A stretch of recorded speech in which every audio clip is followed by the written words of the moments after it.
na ba? 10 minutes. 10 minutes lang.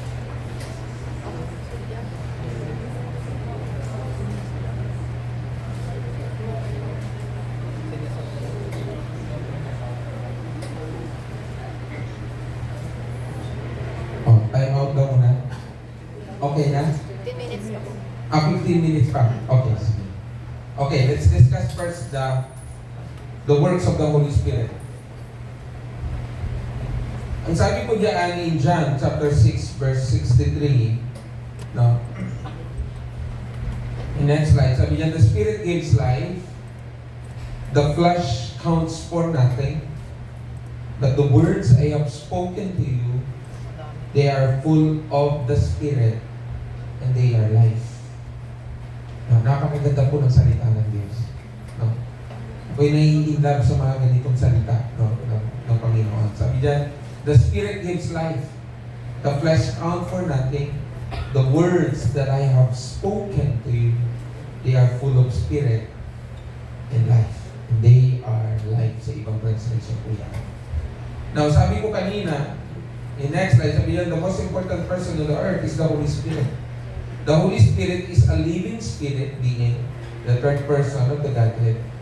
And He comes to dwell and feel within a Christian.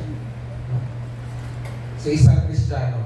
Anong purpose niya is to empower. Pero dalawang bagay yung works ng Holy Spirit kung paano niya i-empower tayo. Una is He will live in us. At yun yung tinatawag na the indwelling presence of the Holy Spirit. Ang suyo po ako sa slide natin. Next slide natin. It is the indwelling works of the Holy Spirit. Ano po ibig sabihin nito? No?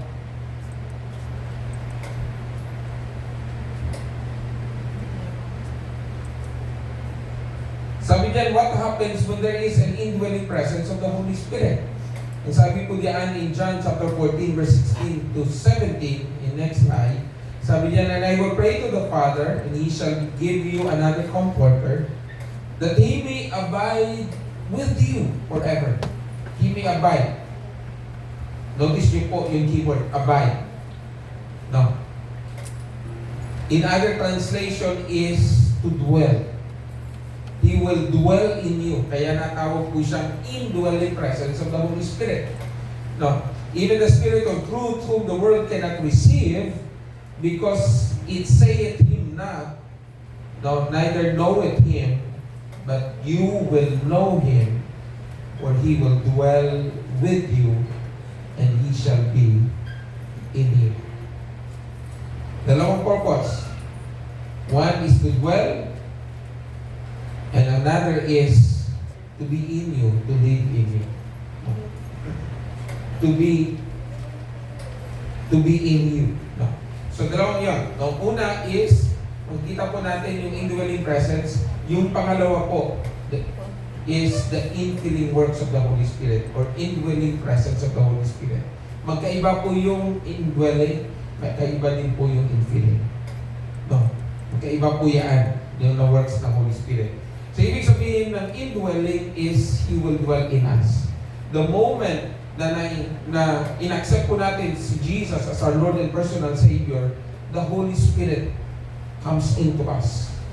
That moment, no, nung isinurrender mo yung buhay mo at in-accept mo ang Panginoong Jesus, the Holy Spirit comes in. Kaya that time, nare-recognize mo na kung alin yung tama at alin po yung mali. Kasi the Holy Spirit now is dwelling in you. Nasa atin na po siya. Kaya napapansin niyo po, yung yung pagkabog ng dibdib mo. No. May minsan may tanong, sabi niyan is tama ba na umalis yung banal na spirito sa'yo? Sa atin, sa Christian? No, sa atin. No. The moment na pumasok siya, no, darating ba yung pagkakataon na alis siya? No, totoo. No. Kaya umaalis po. Why? Because the Holy Spirit cannot dwell doon sa kasalanan kung tayo nagkasala. Naalala niyo po si David in Psalms 51, no? Notice nyo po, basahin nyo po, in Psalms 51, kung kayo po yung kikibukas. No?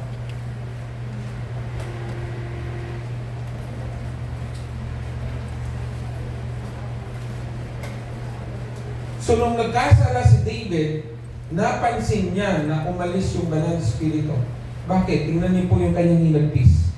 No, in verse 10, sabi diyan, "Create in me a pure heart, O God, and renew a steadfast spirit within me."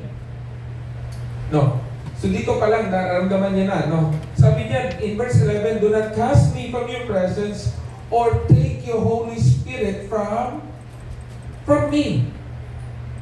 In verse 12, sabi niya, "Restore to me the joy of your salvation and grant me a willing spirit to sustain me." Manotice niyo po yung kung paano naging dry si David nung nagkasala po siya. At tinagurian po siya the man after God's own heart. Kasi siya is very expressive sa Lord. Manotice niyo anong naramdaman niya, ano yung nasa isip niya. Grabe yung kanyang pag-i-express sa Panginoon. At kung babasahin mo yung Psalms, napakarami niyang mga sinabi about the Lord, about His relationship with God. No? Pero nung that moment na nagkasala siya, naramdaman niya na nag-depart ang Holy Spirit. At hirap siyang maramdaman ang presensya ng Lord. The same with us also. Ano-notice niyo po yun? Pagka nagkasala po tayo, minsan nga paulit-ulit pa nga eh. Di ba? Nung nagkasala tayo, tapos hindi tayo humingi ng kapatawaran sa Panginoon, na-notice mo parang hindi mo talagang maramdaman yung presensya ng Lord. Tapos ikaw nagkagawa ka ng kasalanan, tapos pinasign ka ng pastore niya ng magturo. Tapos pinos mo magturo ka, notice mo yan. Ang naramdaman mo. Ako kahit may mga time minsan na may mga failures ako. Especially minsan talagang tumitira si Satan eh. Yung tipong ikaw naka-schedule magturo tapos gumising ka ng maaga and then suddenly meron something na may nangyari. Tapos meron kaming discussion ng aking asawa or minsan may problema sa napasaway minsan yung mga anak.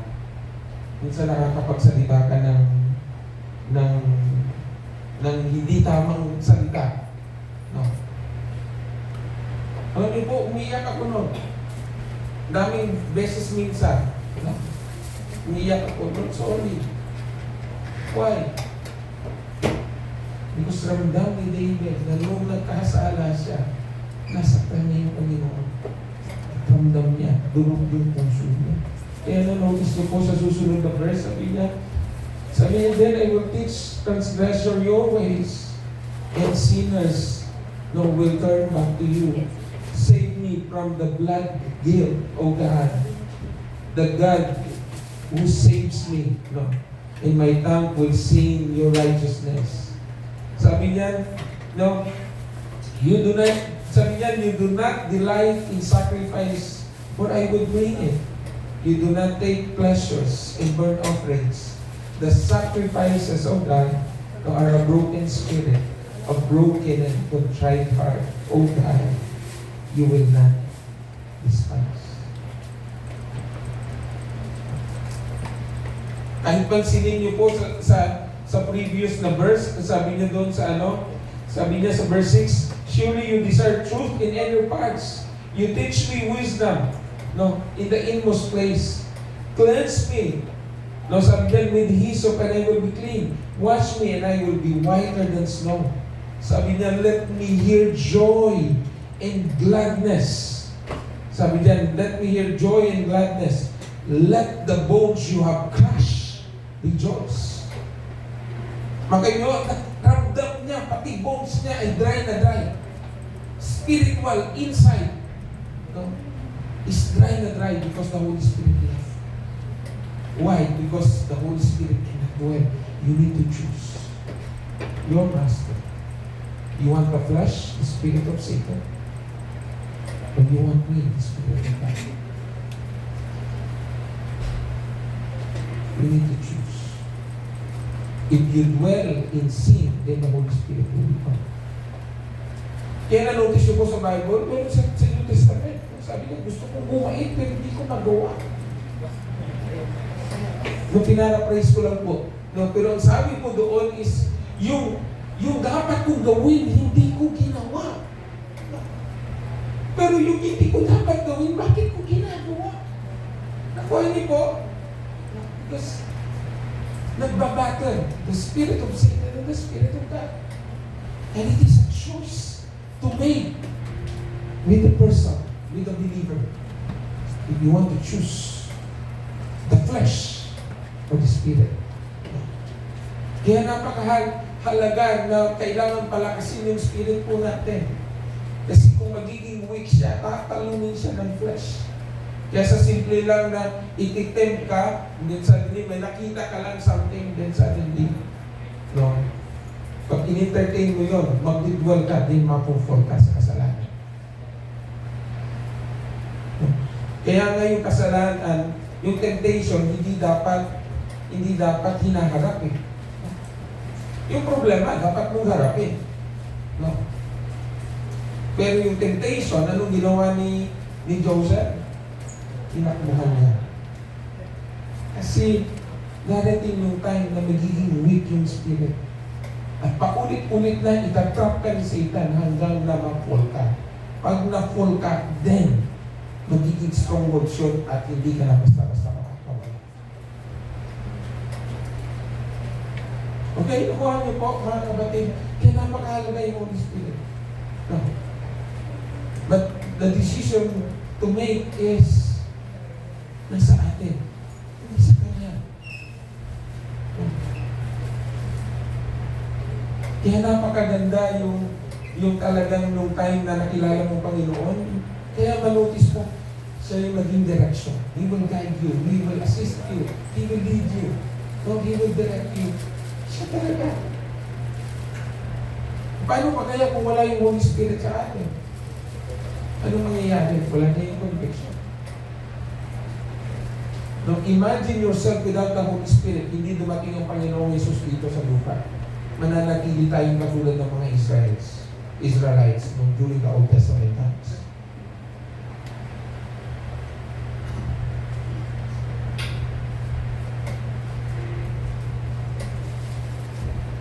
But it is by the grace of God, the great love of God, that brings us into that grace na naranasan natin yung presensya ng Diyos sa ating kalagitnaan at yung pagkilos ng Banal Espiritu sa atin. Amen po ba? Amen. Amen. Okay? No. In next slide, sabi dyan, in 1 Corinthians 6, verse 19, sabi dyan, do you not know that your body is the temple of the Holy Spirit? Who is in you? Sabi dyan. Whom you have from God, and that you are not your own. It is the Holy Spirit who lives in us.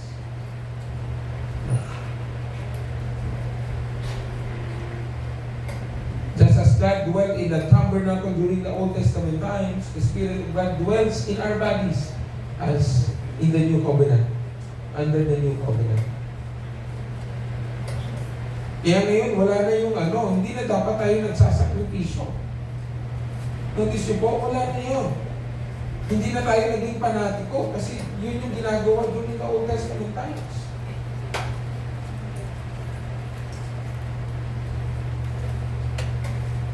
And that because of the grace of God.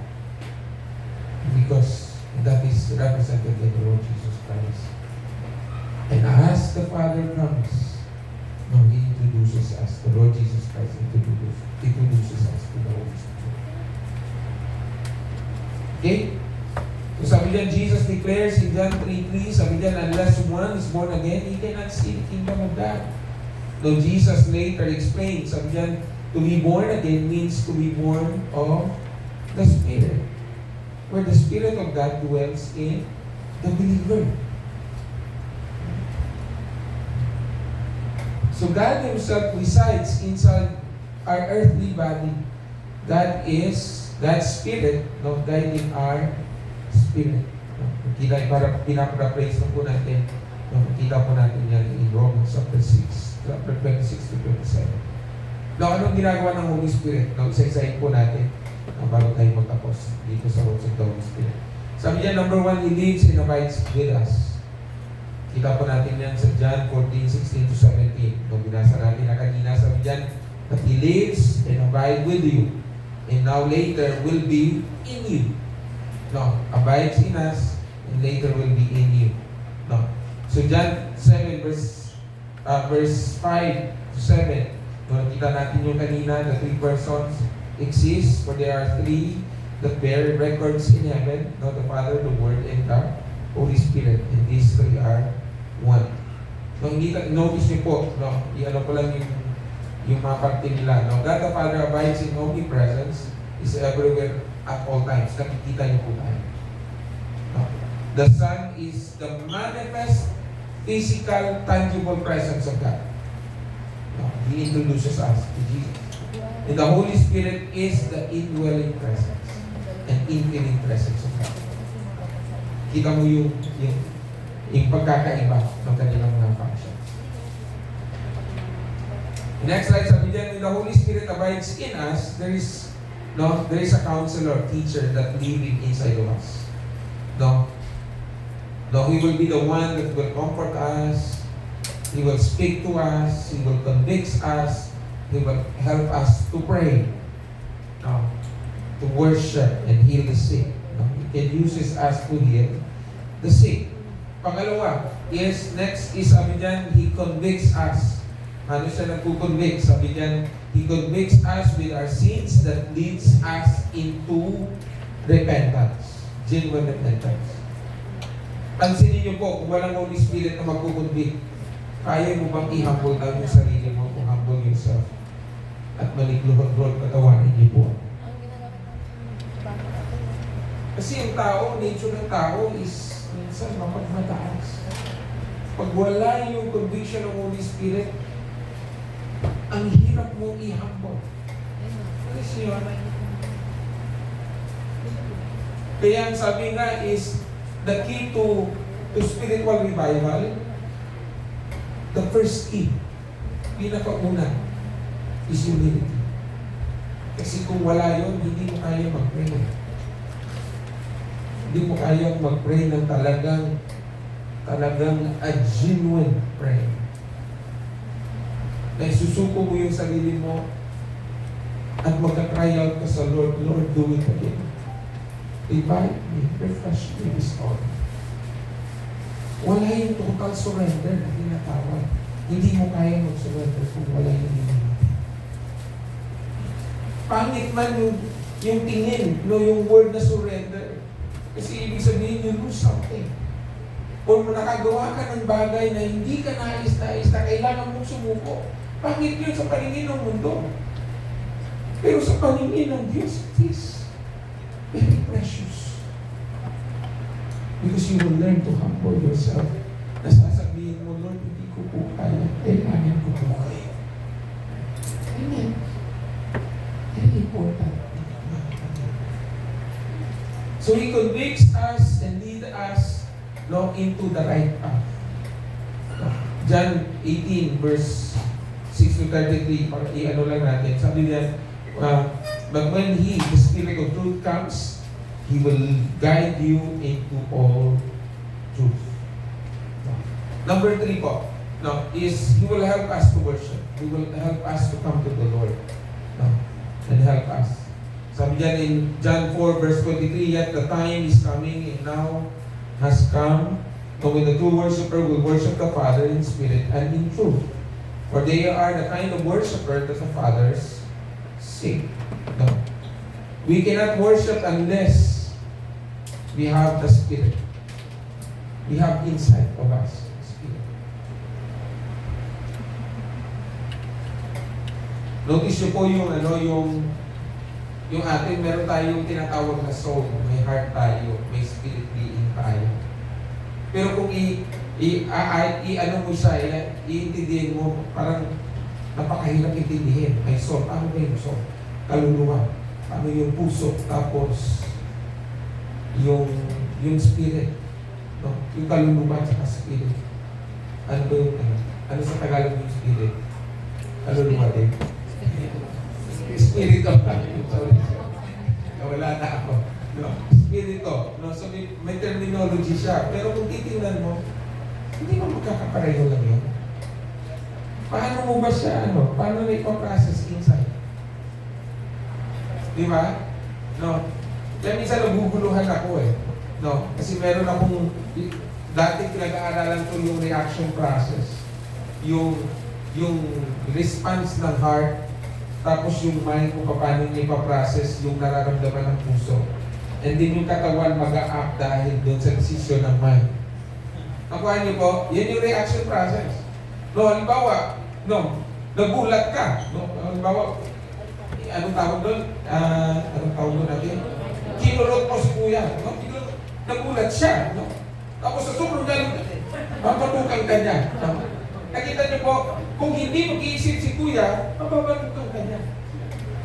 Merong renewed mind. Di ba? So, ang puso, mapusok. No? Nung minsan, hindi na siya nag-iisip. Yung tao, hindi na mag-iisip. Dahil mapusok siya. Walang renewed mind. Kaya nga sa Romans, sinasabi doon na we need to renew our mind. No, the way para ma-transform tayo, the way we think, the way we process. Di ba? Ganun yung reaction process. No, kaya kung titingnan mo, tama ba? Anong heart at soul ba yun? O spirit ba yun? Sa akin parang the same lang. Kasi notice niyo po sa Psalm 63. Punta po tayo. Nasabi diyan, "O God, you are my God. I earnestly seek you. My soul thirsts for you. In a dry," and sabi diyan, "and my body longs for you." So ano ba sinasabi dito? Na soul. Parang maano mo yan. No, in the dry and weary land where there is no water. My soul, no, I earnestly seek you. No, maybe it pertains to the heart, no, who is seeking the Lord. And then the soul thirsts for you and my body longs for you. Makita niyo po. So napakahalaga po yung puso, napakahalaga yung soul mo. No, sabi niya, kailangan mo ma-feed yung soul. No, longs for. No, kaya kailangan natin ma-inspire. Kasi kung yung soul natin ay hindi na-feed, no, magiging paypay siya, yung spiritual aspect ng buhay natin. Kaya na, sabi nga sa Proverbs, the heart is the wellspring of life. The heart is the wellspring of life. So, kailangan po dapat na yung heart po natin ay pangalagaan po natin. Because everything you do flows from your heart. It is the wellspring of life. Okay? No, so bilisan ko lang kasi nakahanda na yung inyong merienda. Parang sarap na ng amoy. No? Okay, nagugutom na. No, sarap pala ng ating merienda. We cannot worship God unless we have the Spirit. Many people have trouble with worship because they are singing from their mind and they are not singing from their they are singing from their body. No, the Bible says, sabi dyan, we worship Him in spirit and in truth. Kaya nakakaya natin siyang purihin at sambahin, no, sa katotohanan dahil alam natin that He deserves our worship. No. Alam natin sa sarili natin kung paano natin siya binabali. He is God. He is the source of everything. Wala tayo dito kung mag-isa. His greatness, not to us. Another is, no, so yun, no, Jesus came to communicate in us in our earthly physical realm, our body. The Holy Spirit lives and abides in our soul, and the body communicates in us, in our spirit. No, which is, I think, maano natin, no, makakuha tayo ng idea. We worship God with our body through singing. We worship God in our soul through our emotions.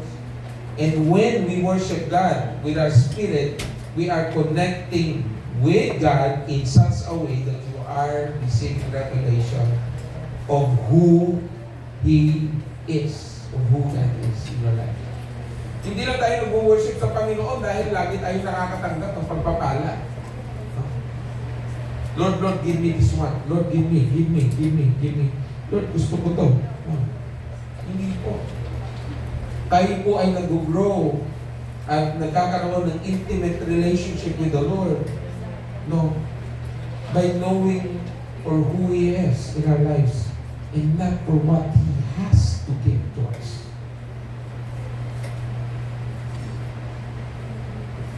Hindi tayo lumapit sa Panginoon dahil meron na naman siyang ibibigay sa atin o meron tayong ibibigay sa Kanya. We come to Him because for who He is and how we value our life.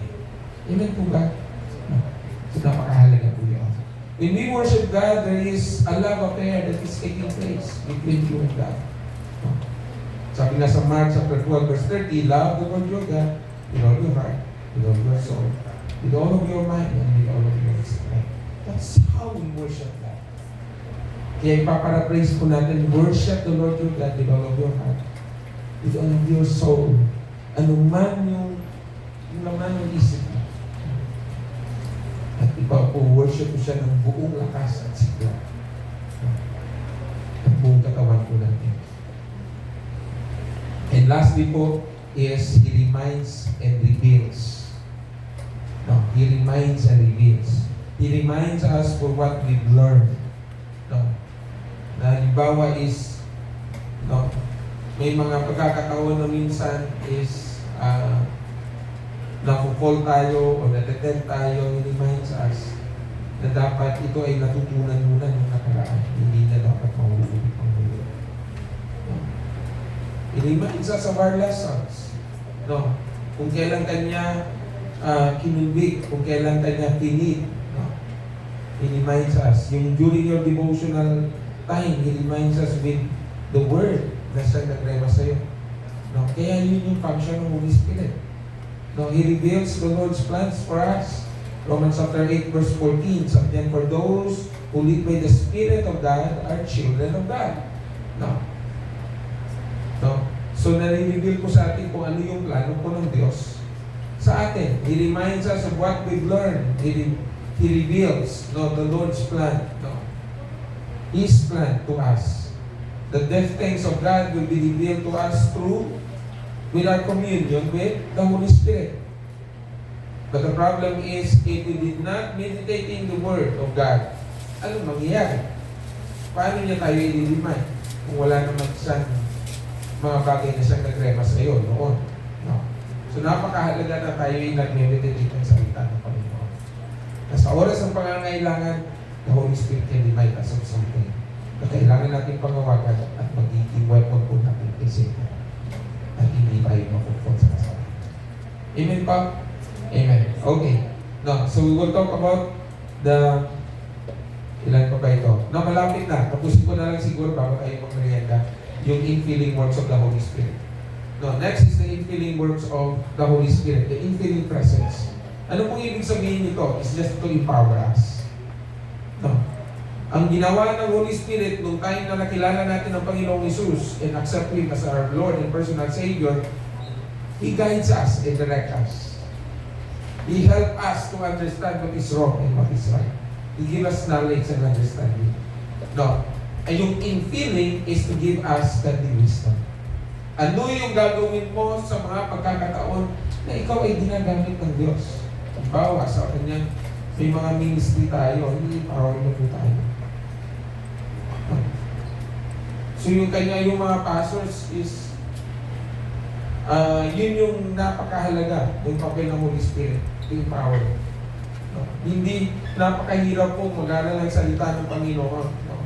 Napakahirap po magturo. Dati hirap na hirap po ako. Why? Mag-istiba yung aking pag-iisip eh.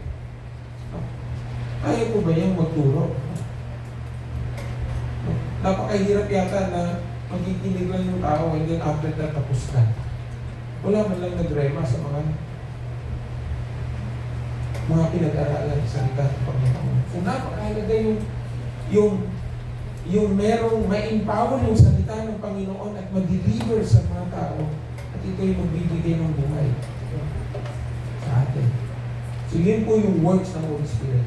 The works of the Holy Spirit is to empower us so that He will transform us the next time. No. He can transform us. No. At ito, next slide. No. God's words are spirit and life. No. John chapter 6 verse 33. It is the Spirit who gives life, and the flesh is no help at all. But the words that I have spoken to you, they are spirit and they are life. In Job chapter 33 verse 4, sabi niya, for the Spirit of God has made me, and the breath of the Almighty gives me life. Ang sarap, no? Salita ng Panginoon. And the Spirit of the Almighty gives me life. Every time the Holy Spirit works in the Word, change and transformation will take place. We receive the spiritual life, no, from the Holy Spirit. Nakikita po natin yan sa mga supporting verses. Pangalawa po, no, i-transform us, binago na po tayo, binago na po tayo from nothing to something. No? And now, He will empower us. Ito yung pinaka-purpose ng Holy Spirit why He wants to fill us. No? You will receive power when the Holy Spirit comes. In Acts chapter 1 verse 7 to 8, sabi niyan, then, now He said to them, it is not for you to know the time and day and dates or dates, no, the Father has set by His own authority. But you will receive power when the Holy Spirit comes on you, and you will be my witnesses in Jerusalem and in all Judea and Samaria and to the ends of the earth. Okay? Okay po? No. So dyan muna tayo, magtatapos. No. And then we will, kaya pa ba natin? Kaya nyo pa? No. We will discuss the baptism of the Holy Spirit. No, siguro yung fruits and gifts ng Holy Spirit ay kaya na po yan.